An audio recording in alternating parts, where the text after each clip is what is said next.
بسم الله الرحمن الرحيم وبه نستعين أما بعد.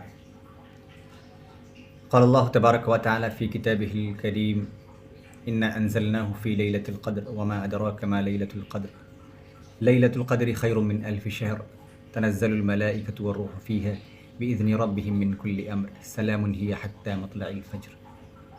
صدق اللہ العظیم. دوستو، بہت ہی افسوس اور نم آنکھوں کے ساتھ یہ بیان کر رہا ہوں، رمضان المبارک کا یہ بابرکت مہینہ اپنے آخری ایام کی طرف گامزن ہے.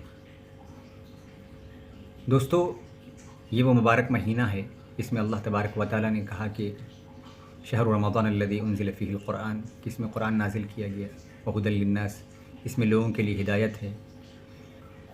آج میں آپ سے جو گفتگو کرنے جا رہا ہوں وہ رمضان المبارک کے آخری ایام کے بارے میں ہے. ان ایام کی خصوصیات قرآن میں اللہ تعالیٰ نے واضح طور سے نازل کیا،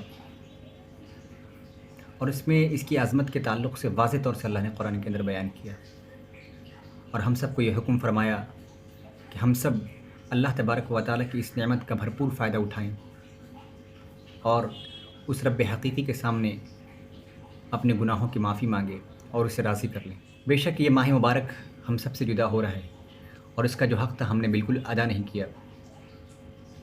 ہم سے وہ حق ادا نہ ہو سکا، لیکن اللہ تعالیٰ نے ہمیں ایک آخری موقع دیا ہے کہ اس آخری ایام میں، رمضان المبارک کی آخری 10 راتوں میں ہم اللہ کو راضی کر سکیں. دوستو، رمضان المبارک کا یہ بابرکت مہینہ آخری ایام کی طرف گامزن ہے. اس میں اب ہمارے پاس 5 ایسی راتیں ہیں. اس میں ہمارے سامنے 5 ایسی راتیں ہیں جن کی بڑی خصوصیات نازل ہوئی ہیں.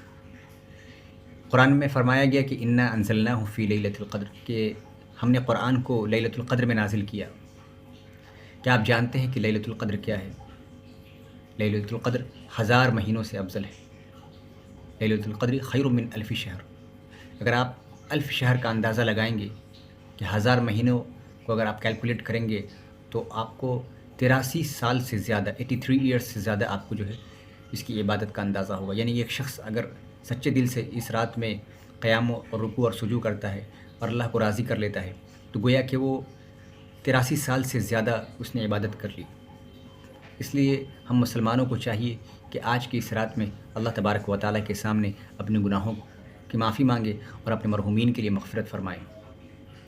دوستو، رمضان المبارک کے اندر 5 راتیں ہیں جنہیں ہم شب قدر کہتے ہیں، لیلۃ القدر کہتے ہیں. اللہ نے 5 طاق راتوں کو چھپا دیا ہے. پہلے یہ معلوم ہوا کرتا تھا، لیکن ایک شخص، جب حدیث میں آتا ہے کہ 2 شخص آپس میں اختلاف کر رہے تھے شب کے تعین کے تعلق سے، تو پھر وہاں سے ہمیں مجہول کر دیا گیا، نامعلوم کر دیا گیا. Initially it was known which night that was actually, but now we no longer know about that which night is لیلۃ القدر. اور اللہ کے رسول صلی اللہ علیہ وسلم رات بھر جگتے تھے اور اپنے فیملی کو جگاتے تھے اور عبادت کرنے پر زور دیتے تھے اور اللہ کو راضی کرنے پر زور دیتے تھے. اس لیے ہم مسلمانوں کو چاہیے کہ اپنے وقت کا زیادہ تر حصہ عبادات کے اندر گزاریں، استغفار میں گزاریں.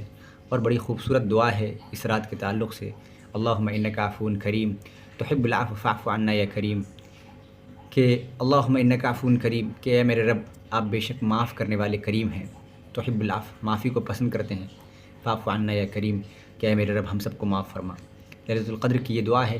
ہم سب کو چاہیے کہ ہم اس دعا کا اہتمام کریں اور ایک دوسرے کے لیے مغفرت کی دعا کریں، اپنے مرحومین کے لیے مغفرت کی دعا کریں. اگر کسی سے ناراض ہیں تو اپنے دل سے وہ نفرت نکال دیں. اگر کسی سے تکلیف ہوئی ہو تو اسے معاف کر دیں. میں نے اپنے تعلق سے جن سے تکلیف ہوئی انہیں معاف کر دیا، اور آپ بھی معاف کر دیں. اگر مجھ سے کوئی غلطی ہوئی ہو، آپ کو کبھی میں نے کوئی تکلیف پہنچایا ہو تو آپ بھی معاف کر دیں. میں صراحتاً آپ سے اپنی غلطی کی معافی مانگتا ہوں، اور میں آپ سے گزارش کرتا ہوں کہ آپ بھی ایک دوسرے کو معافی کریں اور معافی اور درگزر سے کام لیں.